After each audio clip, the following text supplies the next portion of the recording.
ఏంటవని అలా చూస్తున్నావు? నువ్వు మొహం అమాయకంగా పెట్టినంత మాత్రాన నీ ఒరిజినాలిటీ బయటపడకుండా ఎందుకుంటుంది? ఆడియో మీన్ అవని? ఆఫీస్ వర్క్ మీద వచ్చాను అని అందరినీ నమ్మించావు.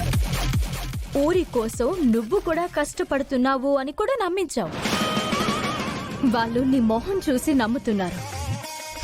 కానీ నేను నీ మనసుని పూర్తిగా చదివిందాన్ని, నీ బుద్ధి గురించి బాగా తెలిసిందాన్ని. నేను ఎప్పటికీ నిన్ను నమ్మను. ఇక్కడి నుంచి బయలుదేరడం మంచిది. నా మీద నీకున్న నెగటివ్ ఫీలింగ్ అలాగే ఉండిపోయింది. నేనెన్ని మంచి పనులు చేస్తున్నా చేయబోయినా నీకు నమ్మకం కుదరదు.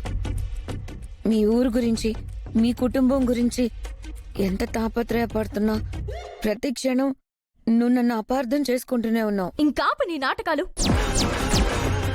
ఇప్పుడు మనం స్ట్రైట్ గా ఉన్నది ఉన్నట్టుగా మాట్లాడుకుందాం. జరిగిన దాంట్లో నీ పాత్ర ఏంటో చెప్పు. దీని గురించి అంటున్నావు? జరిగిన హత్యల వెనుకున్నది ఎవరో చెప్పు అని అడుగుతున్నాను. నన్ను అడుగుతున్నావేంటి? నాకేం తెలుస్తుంది? ఆ హత్యల వెనుక ఎవరున్నారో నేను చెప్పనా? చెప్పు. నువ్వే. ఏంటి? అవును, ఆ ఇద్దరిని చంపింది ముమ్మాటికి నువ్వేనని నాకు అనిపిస్తుంది. నీకేమైనా పిచ్చి పట్టిందా అవని? ఏం మాట్లాడుతున్నావు నువ్వు? నిజం చెప్పు. ఎందుకు వాళ్ళని చంపావు? వాళ్ళని చంపాల్సిన అవసరం ఏమొచ్చింది? బలవంతంగా నన్ను ఒప్పించే ప్రయత్నం చేద్దాం అనుకున్నావా ఏంటి? మర్యాదగా నిజం చెప్పు, లేదంటే పోలీసులే నీతో నిజం చెప్పిస్తారు. ఏం ఆధారం ఉందని ఇష్టం వచ్చినట్టు మాట్లాడుతున్నావు? ఆధారం లేదు కాబట్టే ఇంకా నిన్నిలా బ్రతిమాలుతో అడుగుతున్నాను. ఆధారం ఉండుంటే నీ పరిస్థితి వేరేలా ఉండేది. అటువంటి ఆధారం దొరికిన క్షణాన నీ పరిస్థితి ఎలా ఉంటుందో నువ్వు ఊహించలేవు.